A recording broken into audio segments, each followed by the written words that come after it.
Hello, everybody, and welcome to the Blizzard Watch podcast. Us three podcast amigos are going to do a whole show about Blizzard Entertainment and its mini games, and maybe some other stuff too. We'll see. I'm Martin Short. I mean, if you want to be. I honestly I much more thought of you as the Steve Martin of the Caballeros here. I don't know. I'm short. I'm short and cute. That's what I'm going to go with today. Yeah, but Martin Short is not cute. In the movie, don't forget he plays Baby Ned. Sorry, I just rewatched this. At any rate, wow. I wasn't expecting to end up in an in-depth discussion of the artists behind the three amigos. Okay. Well, that's what everybody comes here for, right? Wait. No, probably not. So yes, that was Joe. You guys know Liz as well. Hello, Liz. Hello. I'm sorry you didn't get a Caballero yet. Who would you want to be? I'm not. I don't know. I don't know where I fit into the three amigos family. I don't really feel like a Steve Martin or a Chevy Chase. So well, let's be honest. None of us are a Chevy Chase because none of us are jerks. No one wants to be. Although honestly, as we were talking about this, I started thinking of you as the Anthony Hopkins because I was morphing into Zorro. You know, criminally underrated movie, but we're not here to talk about that. No, we are. Forget everything. Well, actually, let's talk about player housing in World of Warcraft because that means Liz can talk more because Liz is the one who's getting to play with it. But at the same time, we have news that's a little disconcerting. Patch 11.2.7 is a PTR. And yesterday, go ahead. No. So now what? Yeah, that's the question. Now what? Blizzard announced it was rolling out the patch 11.2.7 PTR, which would include the early access to player housing, and everyone would be able to test it whether they'd bought Midnight or not. They could log onto the PTR and check out player housing as it would be in 11.2.7. And then they didn't. The day and time of the launch arrived, and we watched the servers, and nothing. And Blizzard announced it had been temporarily delayed, and has since not provided any further details. At least as of the time of this recording, it's possible it will have gone up. Literally happens right after we're done recording this. Yeah, now that we've had this conversation, personally, I'm kind of thinking they're going to push it to next week at this point. Because you've got a note here about something that happened that might contribute to this, so I'm going to say this is pure speculation as to why this might have been delayed. Because there is maybe a small bug with player housing right now that could be disruptive if you were to test it on a large scale. Which is that Talius and Anivatel were doing some testing on the PTR and managed to grab someone else's house from another lot in the neighborhood and drag it onto their lot, and then they could not move it back. So from the clip I've seen, they did not intend to do this. Just, you're moving things around. You can arrange stuff on the outside of your house. You can move your house around in your own housing plot. You want it in the front, you want it in the back, put it wherever you want on your plot. But they accidentally grabbed someone else's house, moving their cursor around. It popped over to their plot, and you can't move it off. You are not supposed to be able to move things from your housing plot to other people's housing plots. So wait, in this situation, does he now have two houses on his plot, or is the other house treated like not a house? They're both there. I don't know if he can go into both of them, or if it follows its original housing rules, which is you cannot go into someone else's house unless they have given you permission, which they can say, no one can come to my house. They can say, my friends can come into my house. They can say, everyone can come into my house. So I don't know if it's changed the permissions on the house, moving it from plot to plot, but it's certainly, I would say it's unintended behavior. And if you were to put this on a large scale test and this was happening regularly, that would be extremly, extremely disruptive. Yeah, I'm sure nobody would start just randomly trying to grab everybody's houses and pull them to their plot. Yeah. No. Well, why would players do that? Yeah. I mean, player housing has it's so interesting. There's so much depth. There's so many things you can build, and that is awesome. That's super awesome. But also, you do wonder what people are going to do with this. Are people going to do things that are abusive, that are negative? Because you can like write things out in your front yard with, you have little different kinds of bits and bobs. You have pieces of lumber that might use as a post that you could actually spell words out with. Are people going to do terrible things? You can, in fact, report players' houses. You can report whole neighborhoods. But I do kind of wonder, is there going to be, because people are both the best and worst thing about World of Warcraft. So is this going to be, I think there's a lot of good here, and as with anything good, there's potential for bad behavior. And I hate it. I hate it that I have to think about these things, but here we are. Well, to be fair, that's probably why they paused this, because, that probably wasn't a consideration until it accidentally happens. Because the problem that I think we run into sometimes, and it's easy to do because the vast majority of players are just going to leave people alone, but you don't think of the trolls. And there are always going to be a troll. Mm-hmm.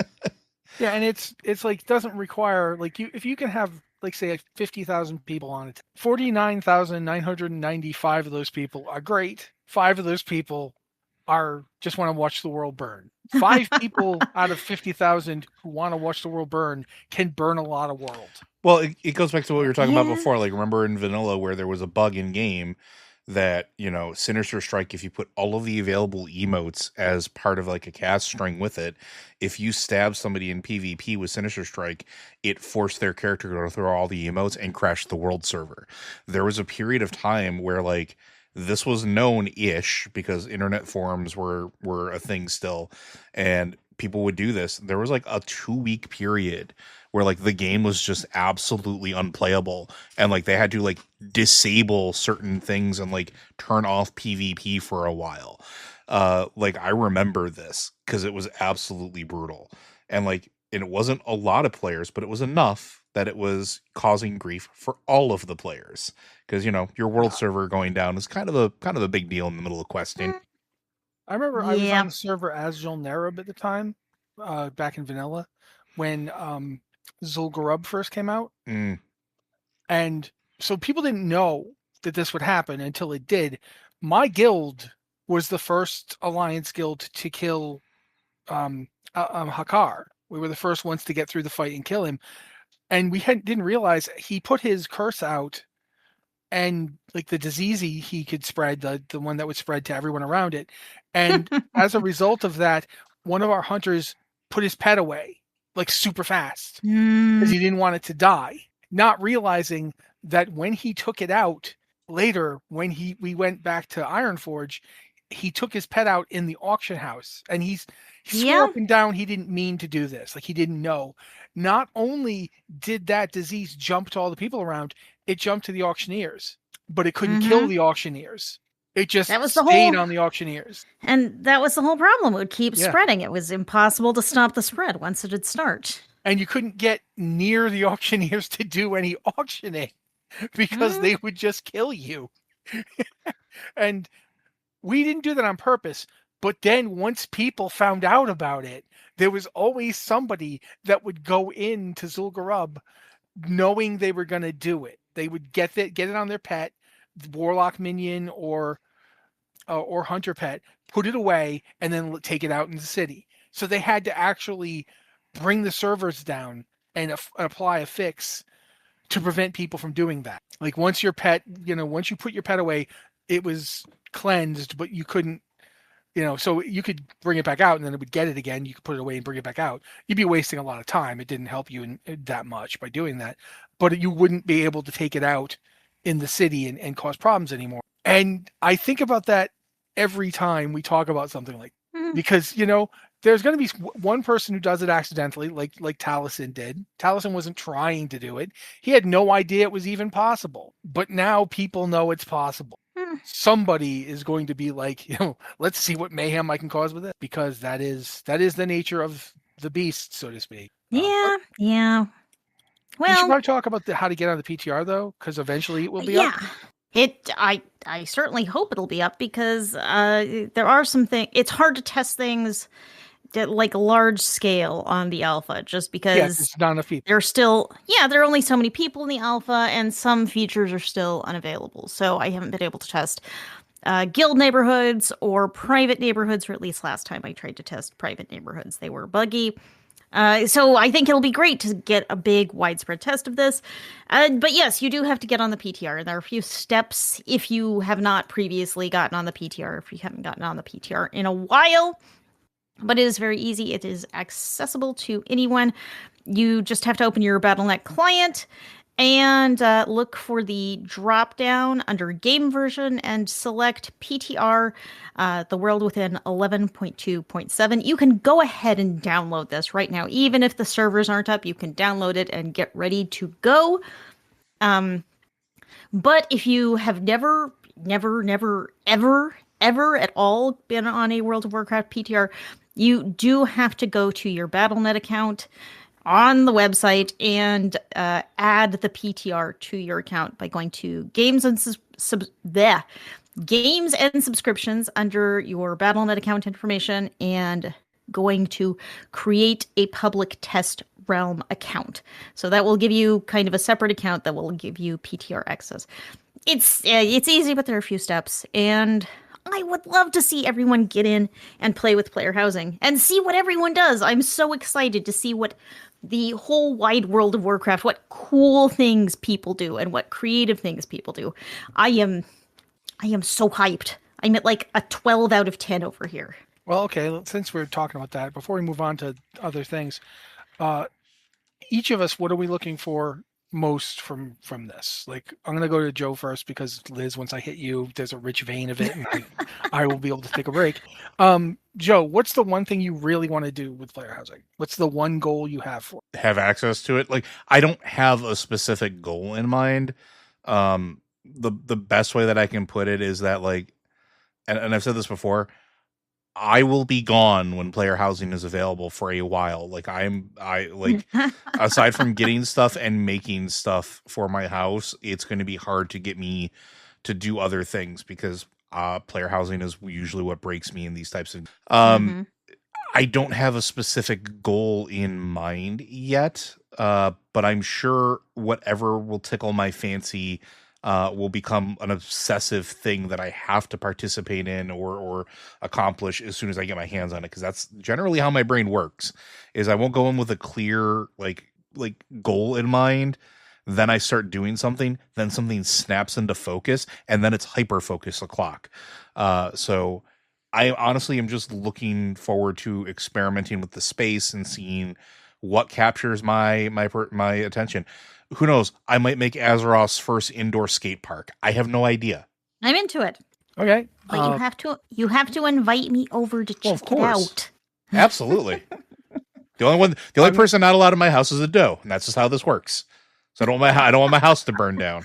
I'm at this point going to turn to Liz because I know Liz has things, and then when I come in, mine will be anticlimactic, but I'll skate. I mean, not really. Though last week you did give me the idea that I should make my own Winchester mystery house in the game, and you mentioned that, and now I've been thinking about it. And how you could how many staircases to nowhere can I get? Nowhere. You could turn. Could you actually make a house that's like an MC Escher print? Like, I think you could do some really crazy artistic things, and it would be painstaking and difficult to do it because for all the housing editor is great, it also has a few things that make it a little tricky. Like, it does not have an undo button. It doesn't have a copy button. So like if you get one thing and you get it put together perfectly, you can't just like copy it. So if you make your one MC Escher staircase, that's perfect. And you accidentally move one piece of it, can't undo that. Or you just want to copy that one and make 27 more, you can't do that, except doing it painstakingly many, many more times. So I have just so far enjoyed playing around and seeing what's there and what I can make with what's there. And having a place in Azeroth that's just totally mine and I can do whatever I want. it's just really fun. It's fun to play around with it, and the design tools are there's a lot you can do. Some things aren't perfect, and not all of the features in the alpha yet, but it's been a lot of fun just playing with it. Okay, I'm gonna actually have to ask you because you might know, you might not, or they might not have said yet. But can I make mannequins and put stuff on? I have not seen a mannequin yet. That does not mean they don't exist. My dream is to build. So, like, you guys have seen Iron Man 3, right? Yeah. yes. You know the Hall of Armor he had, and Yes, you know, yes. the Iron Legion who came out to fight for him. I get that my armor, my transmog sets will not come out to fight for me, but I definitely want to build like the Batman Wall of Robin costume that we see in every Batman Beyond. Or, hey, we're in Superman's Fortress of Solitude. Look, it's the big robot suit, and it's the weird dinosaur from space, and it's the Sun Eater. Like, I want to build weird menageries and strange collections, and there's absolutely no way I don't want to have an Ashkandi room with like Ashkandi on the wall, and then like an Ashkandi made throne, like throne with multiple Ashkandis on it, and maybe even Ashkandi sitting in the throne. Like, I'm not sure how that works. I want to do all this weird stuff with stuff from the game that I've seen. Like, my hunter has pets that I don't, most people won't have, because my hunter's really old at this point and I haven't used them in a while. Like, do you remember the Ghost Wolf? Like, you can tame one now that looks the same, but I had the original one that you couldn't, like, you had to basically go, and I had to get on my shaman and help my wife tame one, and then she tamed another one, and then I got her to release it in front of me, and then I had to try and tame it before it vanished. Like, and that's how I got mine. I still have that pet. I would love to be able to build some weird, like, place out back for all my strange old pets. Like Lupos. I have the original Lupos. I want to do that kind of thing. I want to take this thing and go as far with it as I can to see where can I break this? Where can I and not like in a trolling way, just in a, okay, you just mentioned there's no undo button and there's no copy button. And that's like, to me, wow, I need to make it very clear to them that they need both of those. Yes. I need, in the testing, I need them to understand that these are features that need to be in this thing in order for me to use it properly, because there's no way I'm going to want to build, like, if I build an Ashkandi throne, I want to be able to just cut and paste that thing. I don't want to have to make it 17 times. I mean, because I'm going to have to do a complete one for Sulfuros. Like, Sulfuros needs its Chamber of Horrors. Like, all the various armor sets need to be facing each other if I do that, if it's possible. If you don't have mannequins, you need to have mannequin. Like, that's crazy. Why? There's so many things I want to do with this, and I have no idea if I can do any of them. So that's where I'm going to be. The first month of having access to player housing is going to be the first month of me just trying to figure out what's possible. Yeah. You know, so that to me is my thing. But regardless, About pets, they've talked about wanting to add like stables where your pets or your mounts could be, and that is not a day one release feature, but they have talked about it. There's been talk about like weapon racks. I know exist in the game. So things like this are definitely things players have talked about and requested, and I don't know how existent they'll be. As far as creating a throne made out of Ashkandis, okay, I have not seen an Ashkandi decor item yet, but if you wanted to make a throne out of any object at all, you can, rotate them on any axis. You can resize them, make them big, make them tiny. You can stack them all together in whatever combination you want. There's the normal editing mode, which just, you drag something around, it snaps to the grid and all that. But if you want to make something truly outrageous, go to the advanced mode. You have very precise control of moving things on their 3 axes and rotating them in any way you want, and sticking them together and resizing them. Items can be anywhere from 20% of their original size to 200% of their original size. So if you want to make a chair out of swords, as long as there is a core item that is a sword, which I have Yeah. not seen yet, but that does not mean it doesn't exist. You could just spin them and resize them and stack them together in ways that become a chair. I mean, right now I'm thinking, like the Game of Thrones throne, but with cool, WoW swords, which are just cooler. So yeah, I don't know. There's tons of stuff I'd love to try and play around with and see if I can do. I want to see if I can make a bed entirely out of kitchen items. Just because why not? Why not a giant spatula bed? I'm curious. I can go, I could basically sing the various songs from Beauty and the Beast, as I make my weird kitchen golems. I don't know. There's lots of stuff I want to mess around with. So, but we've now talked about the PTR to a degree. We've talked about how to get on it. I guess now we should talk about the alpha. And this means talking about they've added exterior home customization, you said. So let's hear about it. Talk to more about it. So yes, this is the first week we've been able to test arranging things outside of our home, but so just like inside the home, within the bounds of your plot, you can place items you have. There is a distinction. Some items are allowed outdoors, some items are only allowed indoors, some items can be put in either, some items are outdoor only. So you can add some of your items outdoors, arrange it however you'd like, move your house around, etc. But you can also customize the exterior look of the house itself. There's a lot here that is not currently available. On the Alliance side, you still only have the human-style houses. Horde side, you still only have orc-style houses. Nothing else has been added there. But it's kind of a barbershop-style interface, except for your house.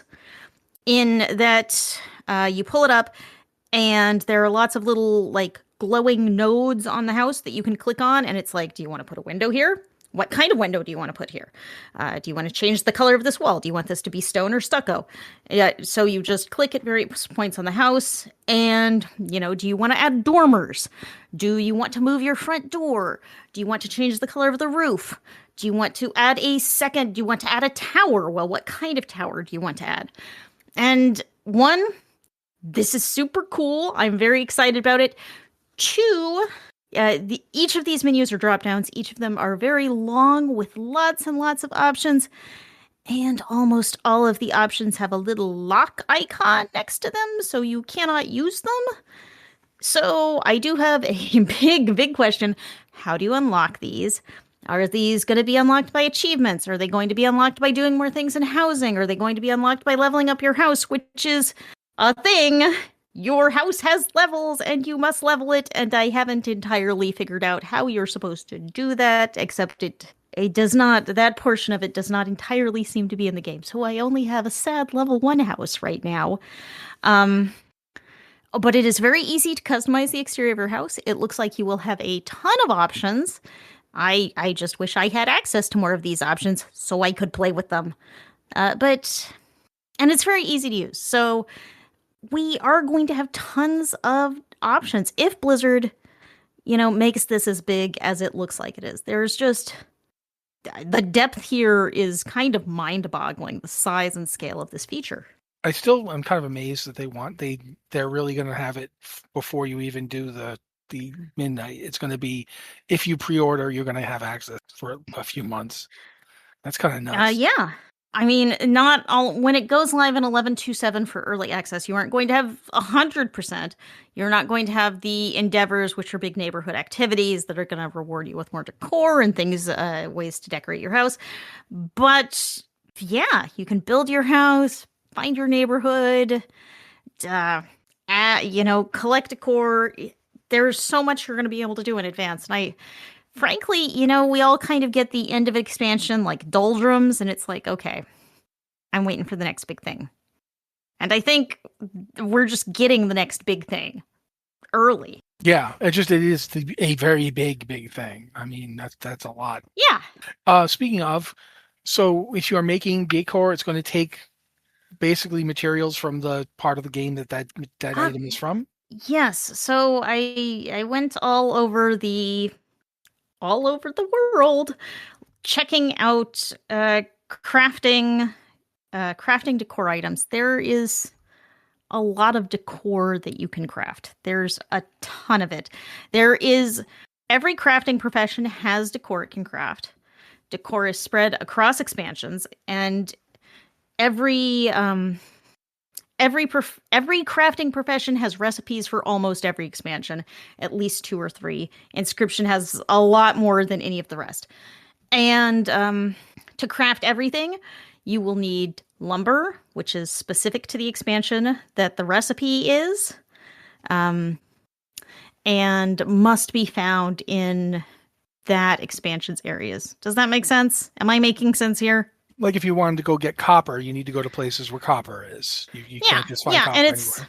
it is the same for lumber. You can gather lumber. It's not a specific profession. It's not a gathering profession. It's just something you can do just by you get an axe in your neighborhood, and then you can go and find lumber out in the world. But you don't just need lumber to make things. You need materials from each expansion, and some of them are quite significant.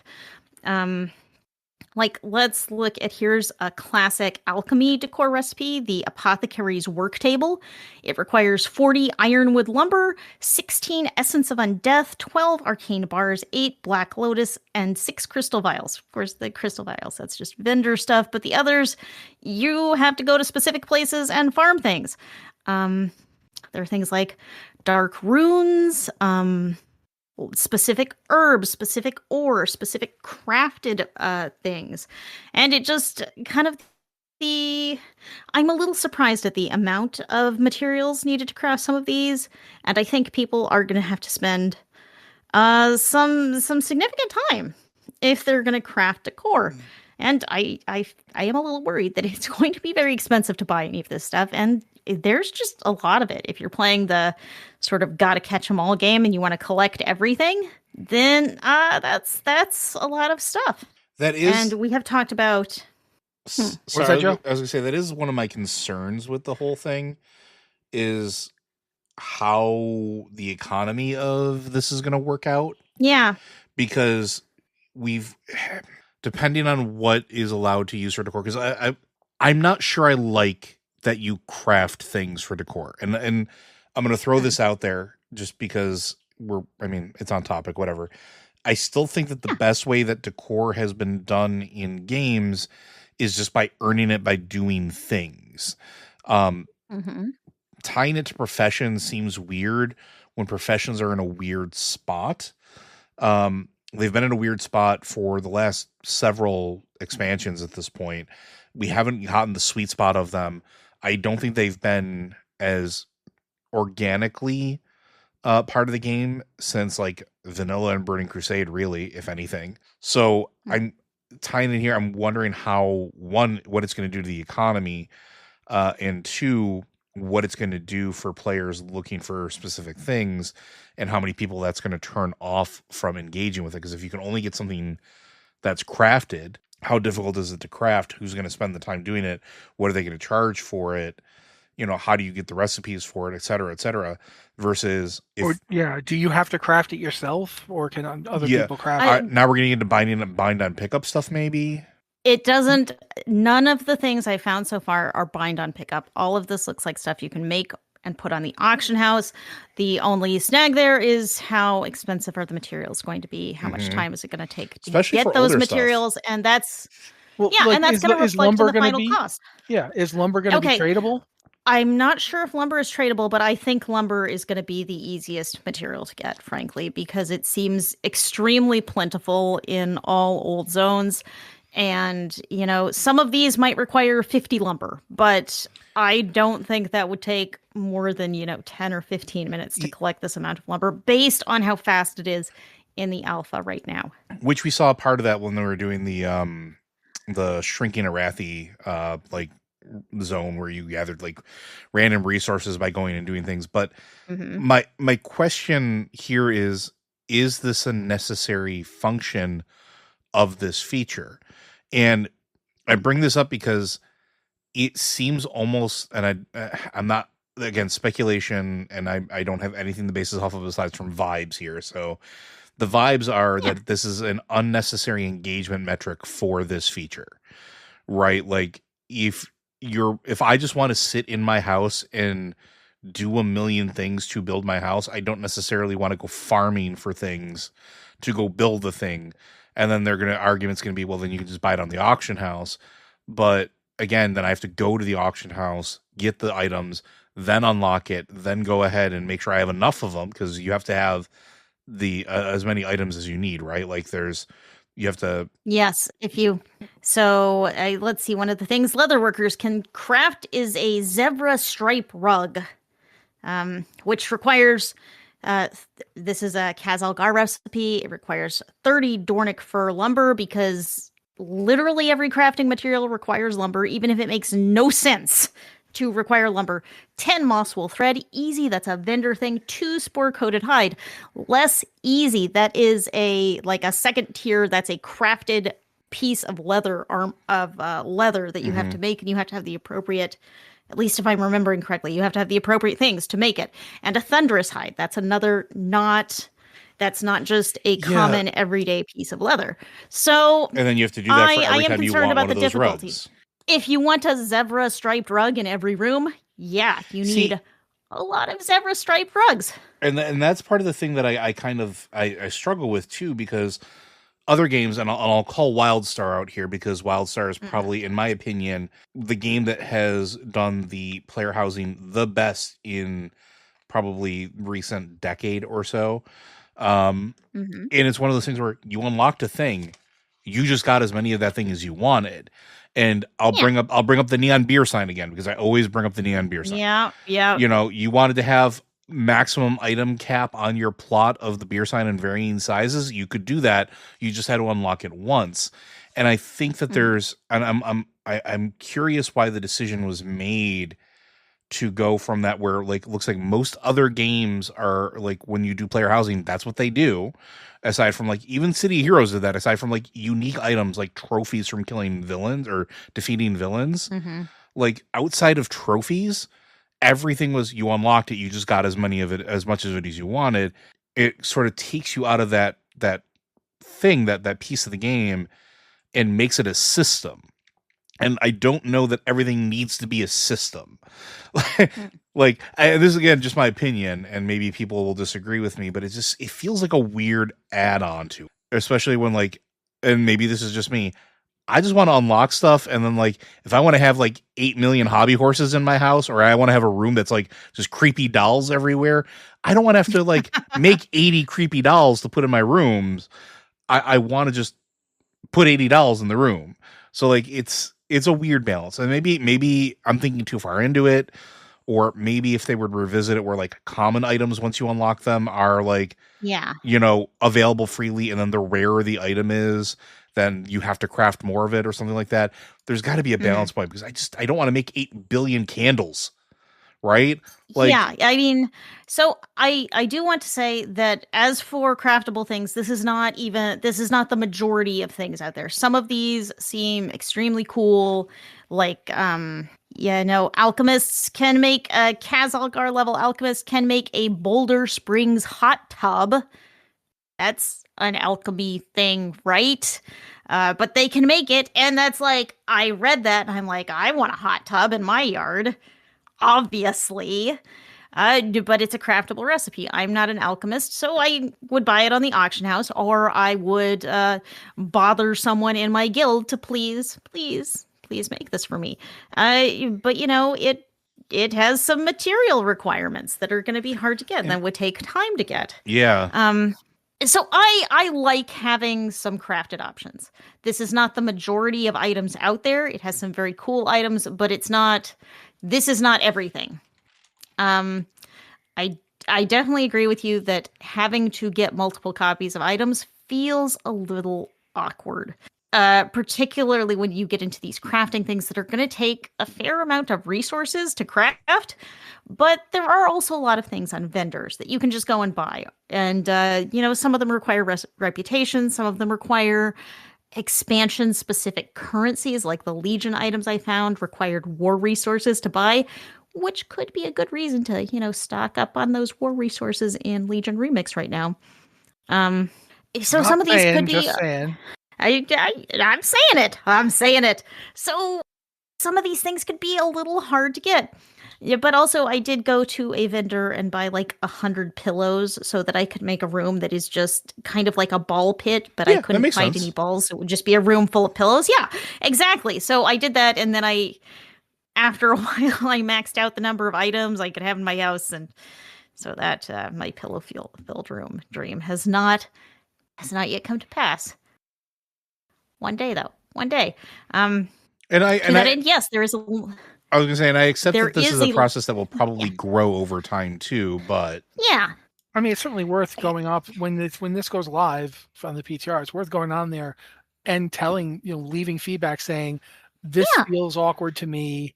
I don't understand why I need to craft individual candles for my room of candles. I firmly believe the reason I don't get early access to things often anymore is because I am the feedback king. I give novels of feedback for good or ill. Yeah. So and 100% I'm also, doing this.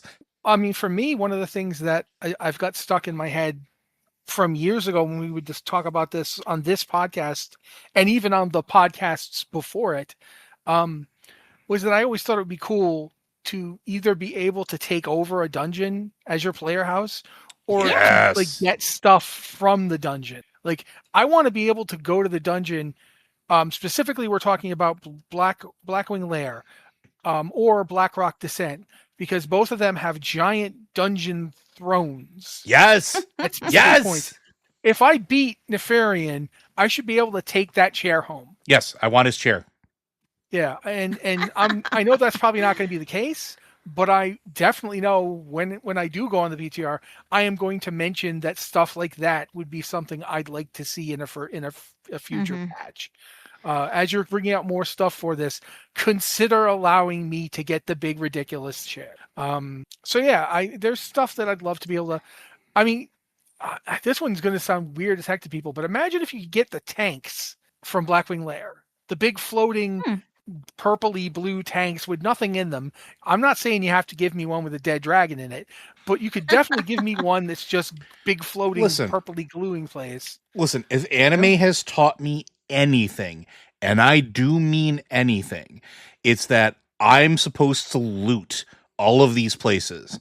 And that just means I'm picking stuff off the corpses of my fallen enemies. No. I'm taking the sconces off the walls. Those are going home with me. Like, this rug really ties the dungeon together. It's coming home. Like, that's the type of... Like, I've watched enough isekai anime to know that this is what you do. And for that matter, I mean, just imagine... Like, there's dungeons that are just exquisite. Like, think about going to, like, the various Legion dungeons with all the... the Nightborn in them. They're just like, it's more like this is a palace and it's full of cool stuff. I want those draperies. Why would I not take the draperies? Taking draperies out of places is Vikings were doing that for centuries.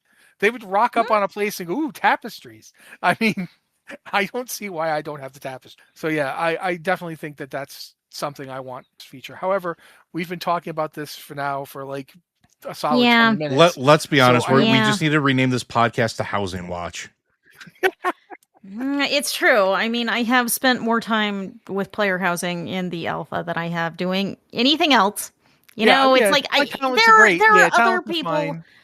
There are other people out there who are going to be deep in class feedback and going to the dungeons and doing raid testing. And I'm building my house, guys. This is my house. I want to make it look amazing. But as much as I think we all agree on that, I do think we're gonna have to talk about Legion Remix now. Yeah. So this is the best formation of a paragraph I've seen in a long time. I'm just gonna throw the opening three words out, guys, because the new frogs. Explain to them what you mean, Liz. Okay, yes, maybe I should not have written this note. If you played Mists of Pandaria Remix, you may remember the time when the most efficient way to level and collect power and bronze was to go to Timeless Isles and kill frogs. Yep. Forever. Just frogs. And then more frogs and also frogs. If you played Mists at the time it was out, there was an extended period of time when the most efficient thing to do was to just go kill frogs on the Timeless Isle. because that was the best way to get reputation, to get the stuff Xiao Hao offered. So people were doing that in the original too. So yeah, frogs have been a surprising source of power for many of us. So yes, that was a big problem in Legion Remix because people who went and just sat there and no-lifed farming frogs just got so impossibly ahead of everyone else, and Blizzard had to nerf what you got from the frogs, nerf the amount of bronze and so on that you got from the frogs, and also, I believe, if I'm remembering correctly, they removed some of the power that people who had just been aggressively frog farming. They leveled them down, and people were real mad. Yes. Yes. And here we are again. Because, yes, certain types of content have been rewarding way too much infinite power, or at least more infinite power than Blizzard intended. This is farming certain elites or farming herbs or ore. And they were very overpowered. You've gotten people who have gotten very overpowered off of this. So, surprisingly, Blizzard is reducing the amount of power these things give and also reducing the amount of power certain people who have become very overpowered will have. So they're cutting, if you've been farming these things and you've gotten just way ahead of the curve, which is apparently possible, Blizzard is bringing those people down. Characters with over 10 million infinite power, it's a lot of infinite power, guys. That's just a lot, have had their infinite power reduced to a mere 10 million. So dialing it back, not cutting people off at the knees, but dialing it down, a little to just 10 million. All right. Next thing I'm going to mention is one that I wasn't expecting to get this on my druid, or even, wasn't sure I was going to even play a druid for this one, but Blizzard apparently gave Remix druids the Mage Tower appearances for Feral and Guardians, but then they removed them. Is this correct? Gave is a little... It was an accident. They were there. Probably overstating it. Yes, when you created a druid on Legion Remix, Blizzard has said previously no Mage Tower appearances from Remix, and a lot of people are a little disappointed in that. But druids were logging onto Remix and they're like, hey, we've got these Mage Tower appearances, we just have them. And there was a very brief period of excitement because you had your cool Sparkle Kitty, you had your Werebear form, but they're gone now. Sorry. You can't have that because it was fun. It was too much fun, and here we are. Yeah, I don't know what you people were thinking, having and fun things. Well... But in all sincerity, I get why they would take them away, because they didn't intend to give them in first. And they were also given, they just showed up. It was a bug. It was definitely a bug, but also kind of, it's been a while since these were new content. Just let people get them. Let people get them. I don't see why that's a big deal after so many years. And they look very cool. That's all I got. Yeah. But that happened, and finally you've got an important note here, so I'm going to read it just so people get to see this. When you turn level 70, return to the bazaar and speak to Moratari, and she will give you a 250% XP buff for the final 10 levels, so you don't need to drag through them at the normal 70 to 80 rate. So if you are doing Remix, keep that in mind. You have a 250% XP buff for the last 10 levels. Use it. Yeah, I think that's maybe something a lot of players don't realize. Maybe you're dragging through those last levels, but yeah, go to the bazaar, get that buff, and just get zooming. I mean, it's really, you've got the opportunity to do this. It's free. All you have to do is go and talk to someone. You should do that. It's just, I think the problem is remembering to do it or knowing you can. Yeah, absolutely. It is one of those things that you might easily miss or forget. So this is us mentioning it to you. Please. We got some Overwatch 2 stuff to talk about. Honestly, haven't played Overwatch 2. So I know Joe used to play it, but I don't think you're currently playing it, right? Nope, Marvel Rivals all the way. It has completely replaced Overwatch 2 in my life. Like, and I know that people are still enjoying Overwatch 2, but like it. I'm begging you, Blizzard, go back to the roots. Make it something that captures my attention again, please. That's tough. That's tough. We should mention that the Halloween events are coming, and it's also Season 19. So yes, Season 19 launched just this week. I believe there's a limited today. time. Yeah. Well, it's Today, it's as we're live as you're recording it- listening to this. Yeah. It is live. There's a limited time masquerade mode where each hero can wear a mask of a different hero and gain some of their abilities. There's a few additions for Stadium, and of course, a cool new set of Halloween themed cosmetics on the Battle Pass. And also, Junkenstein's Revenge is back, that's the reason we're all here for Halloween, right? I mean, Junkenstein, the Junkenstein stuff has always been the best part of Halloween for Overwatch. So I feel like you kind of just have to accept that it's being back is good, and you should just. I love watching people play at Junkenstein. So Overwatch is what it is, and it's. I think it's been a big disappointment going from 1 to 2 and not getting all the features we were promised it to, and not still having the option to play 1 as it was, to play that original game mode. But this is what we got. This is what we got to live with. Yep. I mean, I certainly think people do like it, and even for me, I like watching it. Although I also do like watching Marvel. I'm sorry, Rivals actually managed to make Marvel characters work in this context, and I didn't think they would be able to, but it does, and it's got Jeff the Land Shark. Yeah.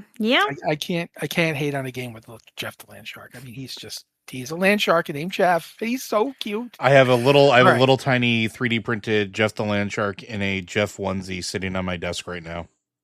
The fact that you have him in a onesie is unbelievably good. That's the fact that he's in a Jeff onesie. I'm like so happy right now. A bright pink Jeff onesie. Oh God.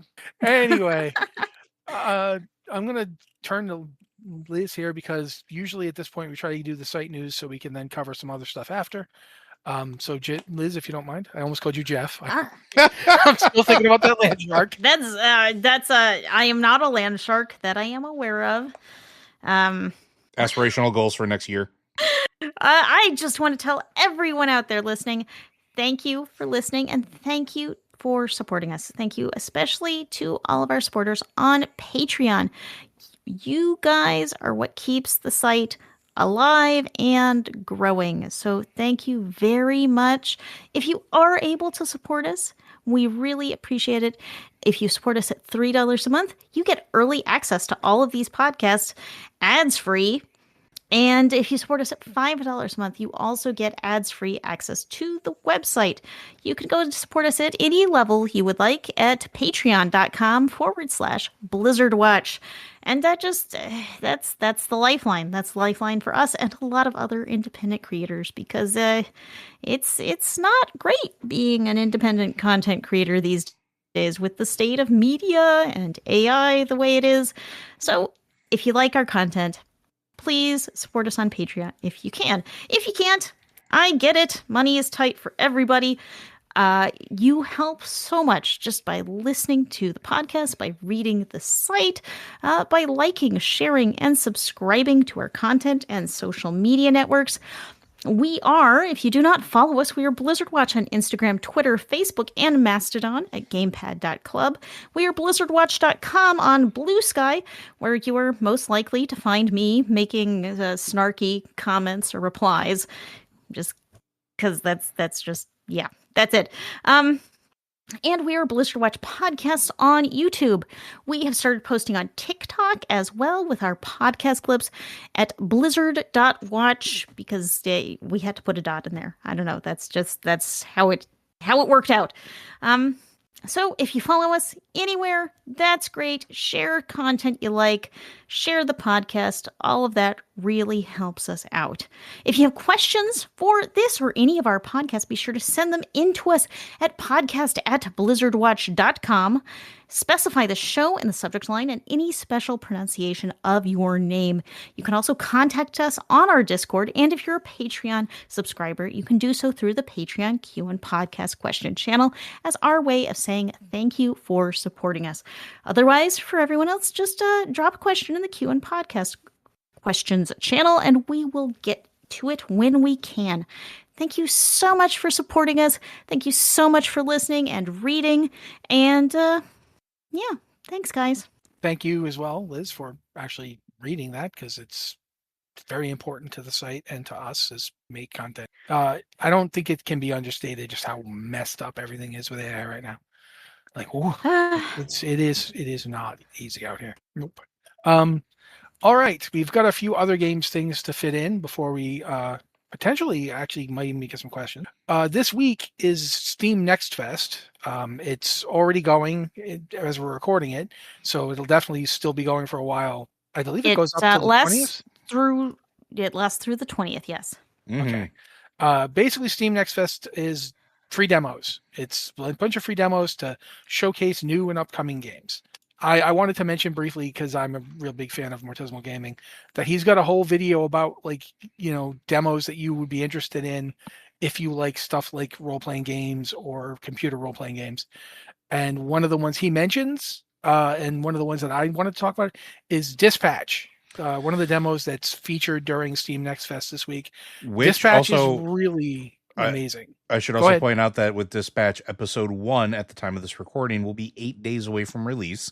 So on October 22nd, you will be able to play Dispatch episode 1. So trying the demo now, super good to see if it's something you want. Oh man, I'm so excited for it. I'm so excited for it. Matt, are you excited for it? I'm excited for it. Why would I mention it if I wasn't excited for it? The thing about Dispatch is it is very similar to the old Telltale games that the narrative-based games that they made. If you've played those, you know kind of how Dispatch goes, although it definitely has its own feel to it. I have to be upfront. I wasn't expecting to like Dispatch. I wasn't expecting to be interested in it at all, because it is basically at its heart a story about a superhero was basically armor based, wrecking his suit and having to go work as a superhero dispatcher for a group of people who are essentially trying to be superheroes but who used to be supervillains. And it sounds complicated, but it really isn't in play. And the story is phenomenal. Voice acting is phenomenal. It's a combination of visual novel, Telltale game, and resource management as well, because you are managing where you're dispatching the superheroes to, and that has different outcomes on the game, which I think is really neat. It's surprisingly deep for what it is. It is not what I expected it would be. And I think it is actually a lot better than what I thought it was going to be. So yeah, I recommend it highly. But there's lots of other stuff. There's so many demos. I think it's a couple thousand demos this time. There's so many, and they're all over the place. So like, you have your random FPSs, you have your solo dev games, you have your, there's so many odd games on here, but that's kind of the point of it, right? It's to go through the list and kind of take a look at what's potentially available and giving it a shot. Maybe Urban Supermarket Simulator will be your game of choice, but you won't know if you don't try the demo. There's so many like very cool odd projects that are here. Like another one, Dead Format. It's a survival horror game set in the film era of the 1990s Scotland. So it's basically a survival horror game that takes place in the 90s based around, again, dead formats, VHS tapes. It's like really neat concepts that, you get to try out and see if there's something you like. I like stuff I'm like going to this. mention too, I want to mention Rue Valley, which is, I don't even know how to explain Rue Valley, but you should definitely take a look at it. If you want to play like a weird sort of 70s detective show game that also feels like a Monkey Island, so Rue Valley. Go ahead. I think Liz was starting to mention something. I'm interested to see what's caught Liz's eye. Okay, go ahead, Liz. I mean, I do want to say one of the great things about Next Fest is not only are there all these games that you can try out, but they're all indie games. The majority of these are going to be indie games. And that feels like where all the interesting stuff is happening in gaming. I mean, we spent so long today talking about WoW player housing, which I love, but WoW is definitely, it's not doing the weird stuff. It's not doing the weirdest stuff out there. It's doing the stuff that's it knows will make people happy. And when you have a small dev team of just like a few people, you can make a game that is weird and out there that you love. That is the game you want to make. And bigger companies can't necessarily do that. So We love some games made by big companies. We talk about them every week, but you see so much cool stuff on Next Fest. I would like to call out Truckful, which is a game where you have, just kind of an old pickup truck, which you load with stuff, and there's kind of a physics puzzle aspect to it to keeping all the stuff in the back of your truck as you go down battered old country roads through, as the game's description calls it, seemingly peaceful countryside valleys.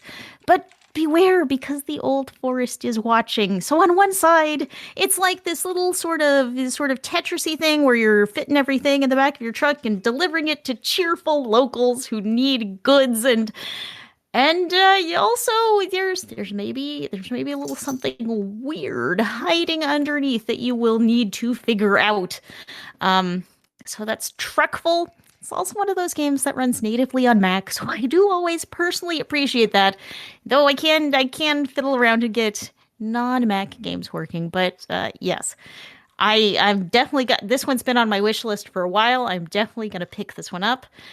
There's also the Seance of Blake Manor, which is a neat little. I love a detective game. I just love a detective game. This is someone has gone missing after when they're planning a seance in a 1897 manor, and this is your classic kind of detective story, but it has a great art style that's a little bit kind of cell shaded comic book look, and I am here for it. I love games like this, and I'm gonna have to check this one out and see if it clicks with me. Heck yeah. Yeah, the last one I'm going to mention is Menace, which, if you don't know what Menace is, it's by the creators of Battle Brothers. If you know that game, you kind of get a sense for Menace. It is sort of like a tactical role-playing game, but it's in space, and you're basically trying to. It's got a lot of the elements of town building and exploration that you could get in like a 4X game or like a StarCraft. But it basically like has random menaces that you will discover as you're exploring these worlds you're settling on, and you have to come up with a way to stop them. You have to confront them and defeat them, and you never know what they're going to be. Like it's like if instead of having the Zerg, you have no idea what's around the corner, and it just looks fun. It looks like fun and interesting, and a little willing to take risks with the format that you don't see. Like if a company that is basically a AAA company is going to be trying to guarantee a return on its investment. Yeah. And that means that's going to be the core of its design. The core of the design is, what can we do with this that people haven't done before? Like Battle Brothers got really, for a tactical RPG, got really deep into the narrative of the mercenary company you were running. This is very much about the hard scrabble life of space colonists. So yeah, I think a lot of these games, the benefit is that they are willing to do stuff that's a little weird and a little less certain to hit. Really briefly wanted to mention also that the game Starfinder Afterlight, which is the computer role-playing game version of Starfinder, the game that we'll be running this weekend, that got its Kickstarter. It's got a trailer for it already. I believe it already made their Kickstarter goals, but regardless, I'm interested. I want to see what ends up happening with it. It's an entirely unique story set in the Starfinder universe, so I'm cautiously optimistic for it. I've watched the trailer, and it is not going to change your mind one way or the other because it's a trailer for a game that's not even remotely out. So yeah, but regardless, okay, is that basically it? We're kind of on time, aren't we? Yeah, that's about it. All right, guys, keep asking us questions, by the way. Even if we don't get to them every episode, there will be episodes where we need them desperately. So please keep asking them. We love that you do this for us. There may, in fact, be episodes where we do not talk about player housing for 20 minutes. That is a thing that might happen. Liz might break her leg. Who knows? We don't know what will happen. I'm not sure why that would stop her from talking about player housing. I don't know either. Yeah. I think if unless I broke it happens, my leg, like, I probably would still be talking about it. I'd just be going, ow, ow, ow. But regardless. All right, though. Thank you to both Liz and Joe for being here. And, coming up with stuff that I wouldn't have thought of, like, quite frankly. Joe's idea about what he's going to be doing with player housing has actually inspired me to do other weird things with player housing. So thank you, Joe. Listen, if Thrall can die for our sins, he can also do a Jesus cross on the half pipe for our sins as well. I'm not sure what that means, but okay. That if you ever play Tony Hawk Pro Skater, you'll understand. I haven't, but I feel like I should have. Okay, thank you, everybody. This has been the Blizzard Watch podcast. I'm going to have to rent a Tony Hawk skating game. Take it easy, everybody, and we'll be back next week.